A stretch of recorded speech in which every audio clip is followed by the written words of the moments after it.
On vous souhaite la bienvenue à ericlatour.com. Vous le savez, depuis quelques mois, c'est l'état de crise à l'Hôtel de Ville de Saint-Jean-sur-Richelieu.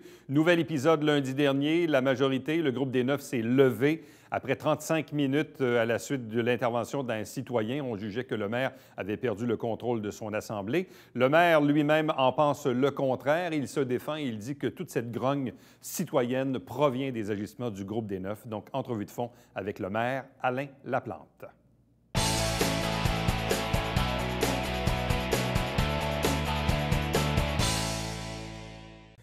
On approche bientôt la fin juin. C'est le moment de faire un peu le bilan. Nous, on sera en pause estivale pendant près de 2 mois et demi. Vous le savez, l'automne dernier, il y a eu des élections un peu partout au Québec. Changement de gouverne ici à Saint-Jean-sur-Richelieu. Nouveau maire, nouveau conseil. Mais nouveau conseil, pas tant que ça, parce que la majorité des conseillers ont été réélus. Bref, ça a amené un drôle de contexte. La situation a, disons, âprement dégénéré ces dernières semaines. Il y a un état de crise actuellement. Avec nous, question de faire le bilan de ces derniers mois et des derniers jours, des dernières heures peut-être même. Le maire de Saint-Jean-sur-Richelieu, Alain Laplante, bonsoir et bienvenue. Bonsoir, M. Latour. Est-ce que ça devait se passer comme ça? C'est une bonne question. Vous savez, le 5 novembre au soir, lorsque j'ai lorsque j'ai vu les résultats, je savais que je n'avais pas gagné. Et je l'ai su instantanément que le mandat serait difficile. Pourquoi? Parce que je connaissais tout ce beau monde-là qui siège au conseil. J'ai moi-même siégé avec eux là, entre 2009 et 2013. Donc, j'avais une bonne idée de ce qui s'en venait. Là. Bon. Là, on est quelques mois plus tard, mais quand même, les premières semaines, voire les premiers mois, se sont quand même comportés correctement. Vous êtes allé chercher l'appui des indépendants. Vous avez réussi à gérer quand même un peu jusqu'à la fin février. Et là, oups, quand est arrivé le fameux enjeu des golfs, qui forcément allait venir, on le savait. Là. On dirait qu'à partir de ce moment-là, comme on dit en bon québécois, ça s'est mis à chirer. Là. Ça s'est mis vraiment à mal aller. Pourquoi l'enjeu des golfs a amené un aussi grand déchirement au sein du conseil et des gens même qui vous appuyaient au départ? Je voudrais leur poser leurs questions à eux. Mais vous savez, depuis le jour 1, c'était difficile avec les membres de l'équipe Fecteau, même le soir même de l'élection. Ils ont refusé de se faire prendre en photo avec moi qui venait d'être élu. M. Berthelot avait déclaré qu'il était orphelin de mort lors de la sermentation. Ils ont voté contre le premier budget, contre le maire suppléant, contre les membres du comité, contre des décisions importantes. Donc, ça a toujours été très, très difficile. Les membres de l'équipe Fecteau ont toujours voté selon une ligne de parti. Donc, ça a toujours été difficile. Puis, comme vous dites, on a réussi à diriger les premiers mois de la municipalité, les premiers mois de l'année avec l'appui des indépendants. Mais c'était fragile, évidemment. Donc, je devais toujours utiliser mon vote prépondérant, pas prépondérant, mais le 13e vote pour venir trancher le 6-6. Donc, aussitôt qu'il y a eu une petite une mésentente, puis dans le fond, il n'y a pas de problème. On a le droit de ne pas être d'accord. Hein? L'équipe Alain Laplante a été élue avec l'engagement ferme de protéger l'environnement, de protéger les golfs. C'est drôle, hein? Mais moi, j'ai entendu aucun élu du groupe des 9 faire sa campagne électorale en proposant ou en disant aux citoyens que leur volonté était justement de développer les secteurs des golfs et de continuer à détruire des boisés. Puis, vous souvenez-vous, je dénonçais ça, moi, quand j'étais au conseil. Déjà, on en parlait de ces projets-là en 2009, 2010, 2011. J'ai d'ailleurs fait ma campagne électorale, moi, en 2013, en disant que je prenais l'engagement de protéger les terrains de golf et les milieux naturels. Et on me disait, allons, Alain, il n'y a pas de projet, il n'y a rien qui se trame, il n'y a pas de projet. Mais je le savais qu'il y avait... parce qu'il y a ce qu'on dit sur la place publique, mais il y a ce qu'on dit aussi derrière les portes fermées. Et c'est là que moi, je viens m'insurger, où je dis, c'est pas normal qu'on cache l'information aux citoyens. Donc, s'il y a des élus à la tour de la table qui souhaitent développer les golfs, qui souhaitent détruire les boisés, c'est correct, c'est leur conviction, c'est leur volonté, mais qu'ils ne cachent pas leurs intentions aux citoyens et que je souhaite que les élus soient imputables de leurs décisions. Puis je pense que c'est là, dans tout ce qui se passe à l'Hôtel de Ville, ce qui hérite le plus, je pense, les gens du groupe des 9, c'est justement cet aspect-là d'imputabilité. Donc, le fait que, même si j'ai, par exemple, ma proposition pour le code d'éthique, bon, je savais que ma proposition serait battue, mais en proposant mon code d'éthique rehaussé, ils ont été obligés de le battre. Donc, ils ont été obligés de lever la main contre le code d'éthique. Donc, c'est tout cet aspect-là de transparence et d'imputabilité qui les hérite. Là. Bon. Mais l'état de crise aussi s'est poursuivi, a dégénéré. Bon, oui, il y a eu l'enjeu sur les golfs. où là, visiblement, bon, vous avez perdu l'appui des indépendants là, dans les semaines qui ont suivi, mais il y a eu évidemment toute l'histoire entourant votre chef de cabinet. Vous avez usé de votre veto à quelques reprises, la suspension du directeur général. Là, le groupe des 9, maintenant, a remanié l'aménagement de la salle. Vous avez apposé votre veto là-dessus aussi. Une multitude de séances extraordinaires. Est-ce que vous croyez qu'à la fin de la journée, je prends le cas de votre chef de cabinet, là, au total, là, il y a eu comme quoi 6 vétos d'utiliser? Non, il y a eu 6 congédiements. Bien, il y a eu un seul congédiement. Non, bien, dans un premier temps... On ne peut pas dire qu'il y a eu un 4, un 5 ou un 6e congédiement. Oui, ce qui est arrivé, c'est que dans un premier temps, le conseil municipal a congédié sans aucune raison mon chef de cabinet. Évidemment, basé sur des avis juridiques. Et sur les, suite à sur des les plaintes, courriels, les fameux 8 courriels des élus. On sait aujourd'hui, finalement, que tout ça, c'est du vent. M. Grenier a été congédié pour des raisons partisanes. Donc, M. Grenier s'est présenté devant les tribunaux pour contester ce congédiement-là. Le juge lui a donné raison. Le juge a réintégré M. Grenier dans ses fonctions. Devant cette situation-là, le conseil... De façon temporaire, le temps d'étudier la cause sur le fond. Exactement. Donc, après, suite à ça, le conseil municipal a retiré tous les pouvoirs du comité exécutif et a recongédié sous les nouvelles bases, après avoir retiré les pouvoirs du comité. Ça fait 2, ça. Donc, c'est la deuxième fois. Donc, évidemment, à chacune des fois, je suis en désaccord avec cette décision-là. Le conseil municipal prend une mauvaise décision en congédiant illégalement M. Grenier. Donc, à toutes les fois, la première fois et la deuxième fois, j'appose mon veto. Et là, M. Grenier se représente encore devant les tribunaux. Et là, le juge lui donne encore raison, oblige la Ville à négocier la réintégration de M. Grenier dans ses fonctions. Évidemment, le conseil municipal perdait la face une deuxième fois. Donc, pour éviter de perdre la face une deuxième fois, la municipalité, l'avocat qui représente la Ville a décidé de faire une proposition financière à M. Grenier, offre financière qui a été acceptée par M. Grenier. Le hic, c'est que cette entente-là devait être approuvée par le conseil municipal. Donc, le groupe des 9 a fait une proposition financière à M. Grenier qui a signé pour mettre fin, pour empêcher sa réintégration.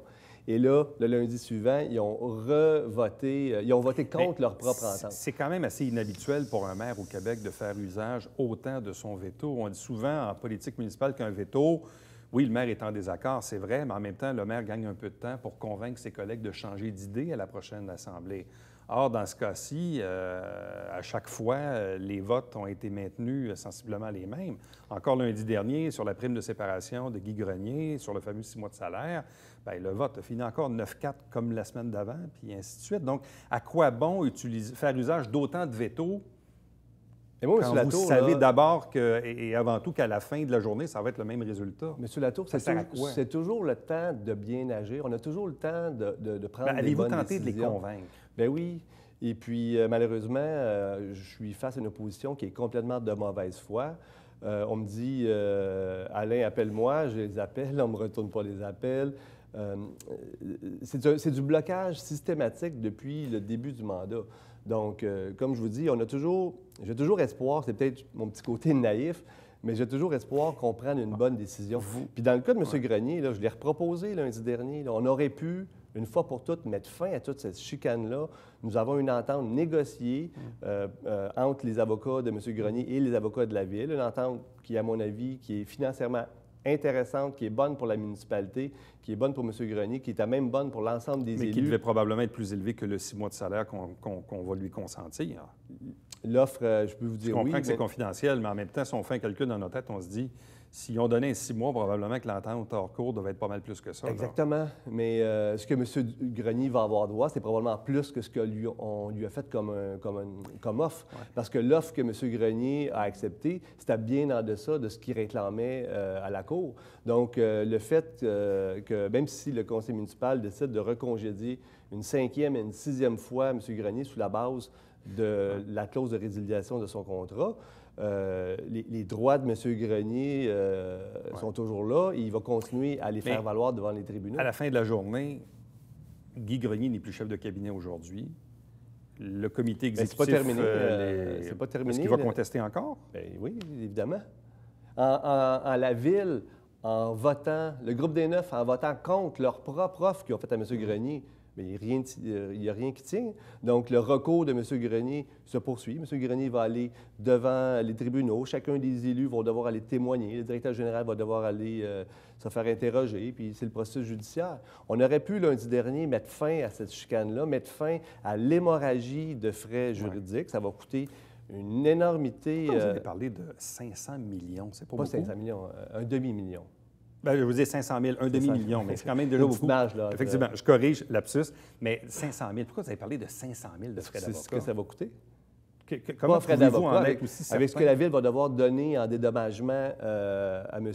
Grenier, les honoraires que la Ville va devoir payer pour les frais d'avocat de M. Grenier, les frais d'avocat de la Ville, plus d'autres frais. Si ça se poursuit devant les tribunaux.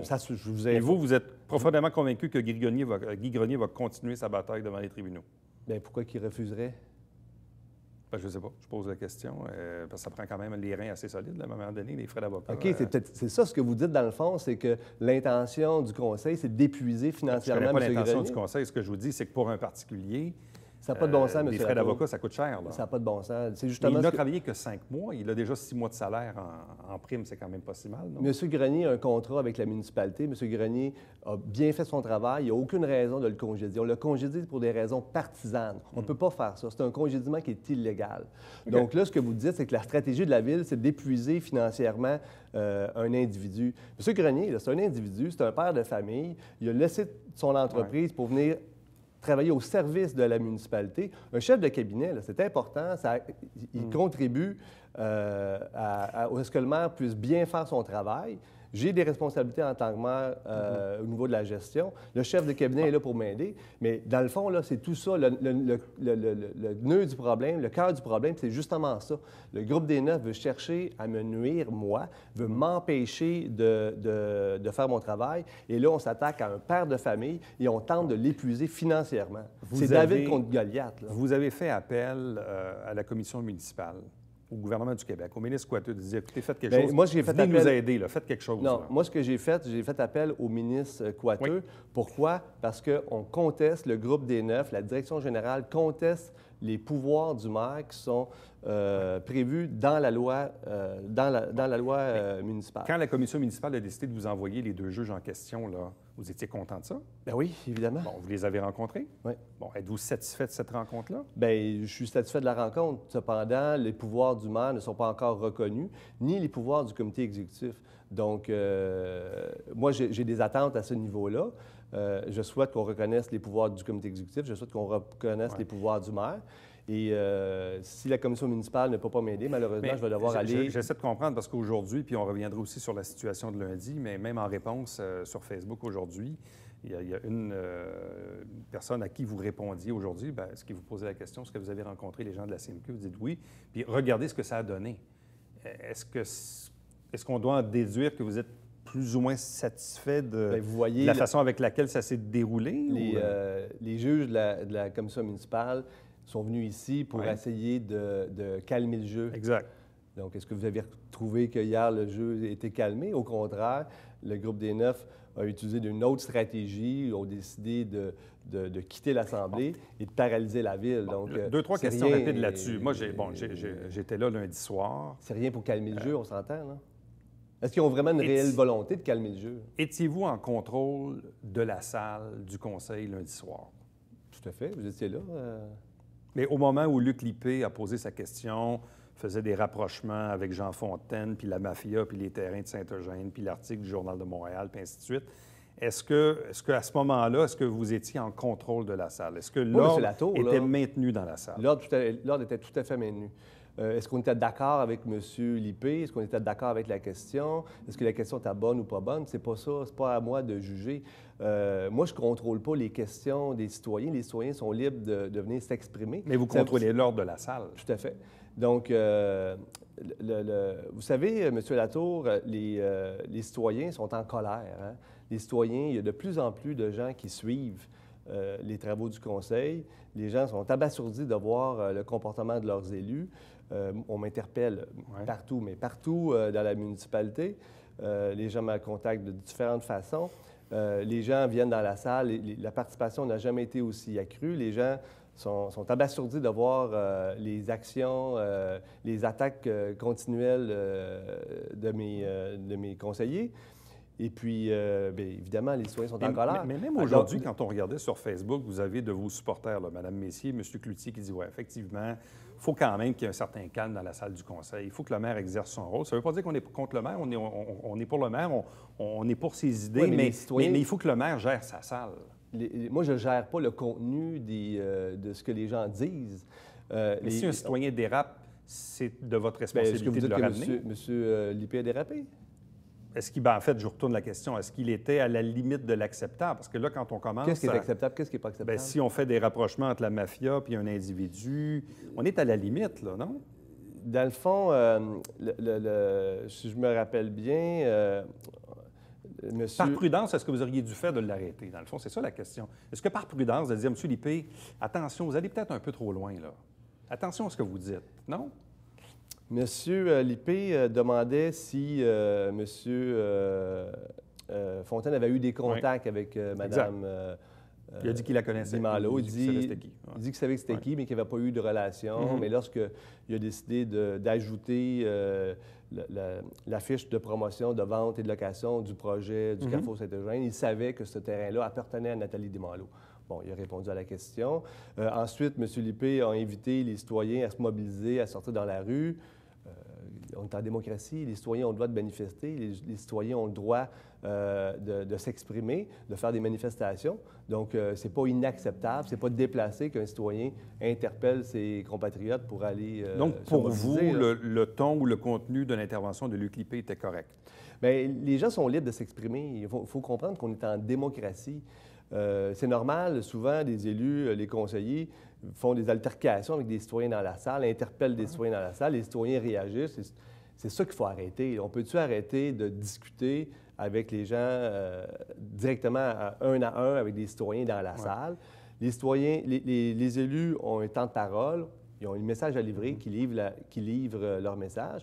Et idéalement, si on pouvait ne pas... Mais là, il va se passer quoi? Parce que là, l'Assemblée a été ajournée. Donc, je présume qu'on va la continuer à un moment donné, probablement la semaine prochaine. Tout à fait.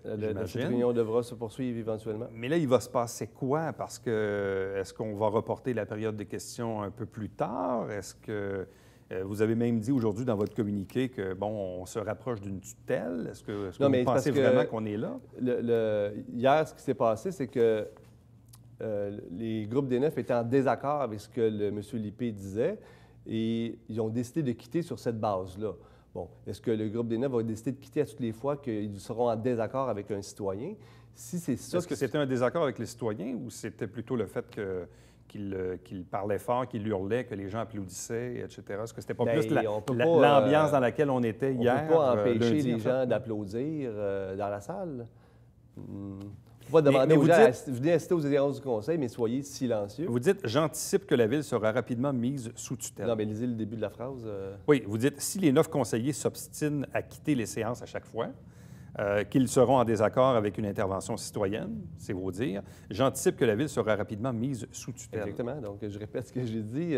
Si les conseillers se mettent à quitter l'Assemblée à toutes les fois qu'ils sont en désaccord avec un citoyen, bien, la Ville ne sera plus gérable. Et si la Ville n'est plus gérable, bien, la Ville devra être mise sous tutelle. Mais on comprend que c'est pas ça ma volonté. Et la question que je me pose aujourd'hui, c'est est-ce que c'est leur volonté à eux? Craignez-vous que l'intervention des 2 juges de la Commission municipale du Québec, au final, soit à votre désavantage? Parce que vous dites, d'un côté, on peut peut-être aller vers la tutelle, peut-être que c'est ce qui va arriver, mais d'un coup, c'est le contraire qui se produit, que les juges de la CMQ disent, bien, écoutez, monsieur le maire, faites attention, vous allez trop loin, même à la limite, suspendre vos pouvoirs. Est-ce que vous craignez que les juges de la CMQ, dans leur bilan, dans leurs recommandations au ministre Coiteux, donnent une recommandation plus négative que celle que vous souhaitez de rapatrier vos pouvoirs, puis l'exécutif et tout le On ne peut pas... Le groupe des Neufs, actuellement, conteste systématiquement tous les pouvoirs du maire et les pouvoirs du comité exécutif. On ne peut pas rien m'enlever de plus qu'ils m'ont déjà enlevé. Donc, mes attentes ne peuvent qu'être positives relativement à cette démarche-là de la commission municipale. Là. OK. Donc, Autre puis question. comme je vous dis, de toute façon, si je ne réussis pas à faire respecter la loi, par le gros bon sens Ouais. ou par l'aide de la commission municipale, je vais devoir aller devant les tribunaux. Là. Bon. Vous dites, parce que c'est l'intitulé de votre communiqué aujourd'hui, le groupe des 9 est responsable de la grogne citoyenne. Mais tout à fait. Bon. Et, La question que j'ai envie de vous poser, c'est quelle est votre part de responsabilité dans ce qui arrive en ce moment? J'ai voulu être rigoureux, être vigilant. Dans le fond, tout ce qui est parti, le bal de toute cette chicane-là est parti du fait que j'ai appris qu'il y avait des contrats juridiques qui avaient été octroyés illégalement. Donc, sur cette base-là, j'avais la responsabilité d'en faire les vérifications. J'avais une réticence de ma direction générale qui voulait m'empêcher d'effectuer ce travail-là de façon rigoureuse. J'ai tout de même persisté. Et là, suite à ça, il y a eu une escalade d'événements. Premièrement, on s'est attaqué à mon chef de cabinet, on s'est attaqué au comité exécutif, etc., etc., etc.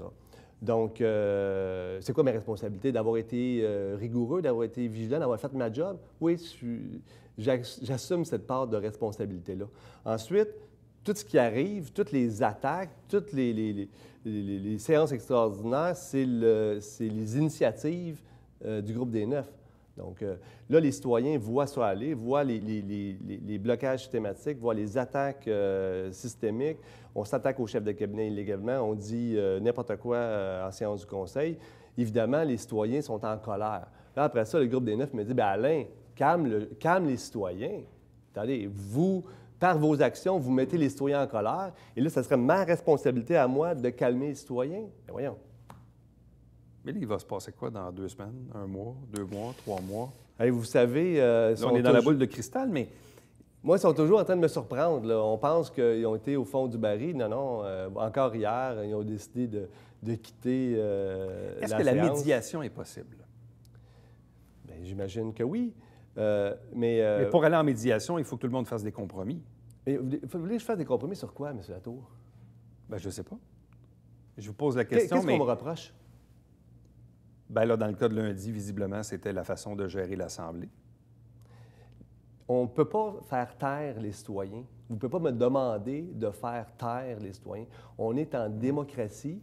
Nous avons des séances, des séances du Conseil qui sont publiques, avec des périodes des questions, et les citoyens ont le droit de venir poser des questions. Bon, et c'est pas vrai que je vais brimer le droit des citoyens à venir s'exprimer. Mais si on écoute votre discours ou celui du groupe des 9, on se rend compte à l'évidence que ce sont des positions irréconciliables. C'est-à-dire?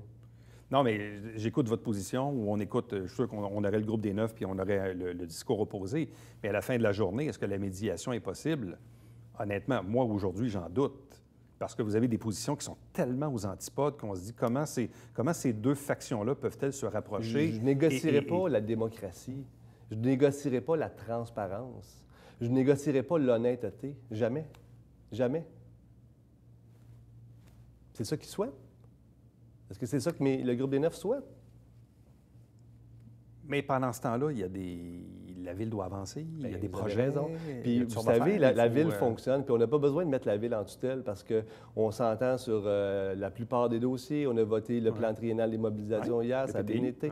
Il y a une multitude de dossiers qui sont sur le point de se régler.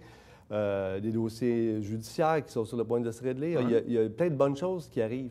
Il y a quelques dossiers sur lesquels on est en désaccord, sur, entre autres, la protection des milieux naturels, la protection des terrains de golf. Ça, c'est de la politique. Mais c'est de la politique, c'est normal. Mais pourquoi s'attaquer, de s'attaquer au maire, de s'attaquer à son chef de cabinet, de s'attaquer à des individus, d'essayer de les ruiner financièrement, de s'attaquer, d'avoir dénudé, d'avoir vidé de tous ses pouvoirs le comité exécutif?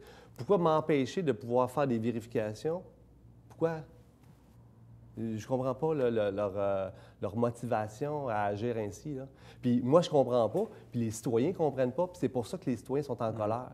Et là, vous ne pouvez pas me demander à moi de calmer les citoyens quand c'est eux, c'est leurs actions, c'est leur comportement qui crée la grogne chez la population. Bon. Mais il y a quand même une inquiétude chez les citoyens qui regardent ça aller en ce moment et qui voient la situation.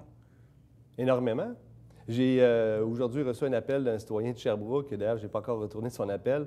Il songe déménager à Saint-Jean. Il écoute les séances du conseil depuis un certain temps pour voir un peu comment ça se déroule ici. Il est inquiet. J'imagine qu'il est inquiet. Mais cette situation-là, c'est pas moi qui en est responsable, c'est les actions, c'est les attaques systémiques du groupe des 9 envers le maire, envers le comité exécutif, qui en est responsable. C'est pas vrai que je vais me laisser intimider, me laisser attaquer continuellement, sans rien faire. Pourquoi je suis là? Moi, je suis là pour les citoyens, je suis là pour la démocratie, je suis là pour la transparence. Puis je suis désolé, sur ces questions-là, je ne suis pas négociable. Est-ce que tout le monde est dû pour des vacances? Bien, en tout cas, moi, oui. Bonnes vacances. Merci. Restez avec nous. Au retour, on vous présente le Babillard quotidien.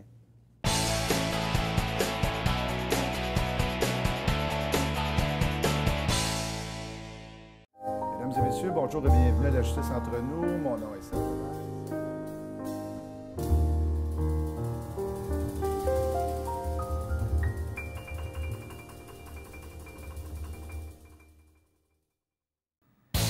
Salut, ici Alexandre Baudouin. Et François Trépanier. François, cette semaine à Sport Express, sur les plans politiques, on dirait l'honorable Claude Raymond. Oui, on parle de la classique Claude Raymond, du fond Claude Raymond et peut-être du retour des expos. Ça va être toute une émission à coup sûr. Manquez pas ça.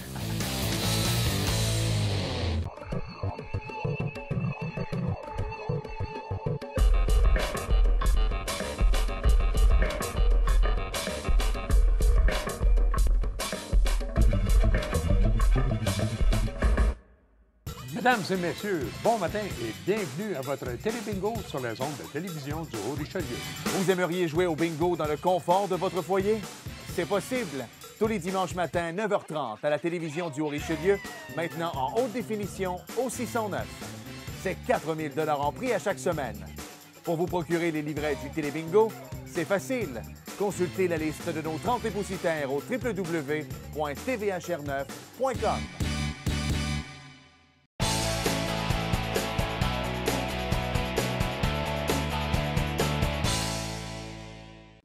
Ce soir, mercredi, soirée de consultation concernant le projet du club de golf de Saint-Jean et ça se passe à l'Hôtel de Ville. Mais vous avez encore quelques jours devant vous pour émettre vos commentaires à l'égard de ce projet.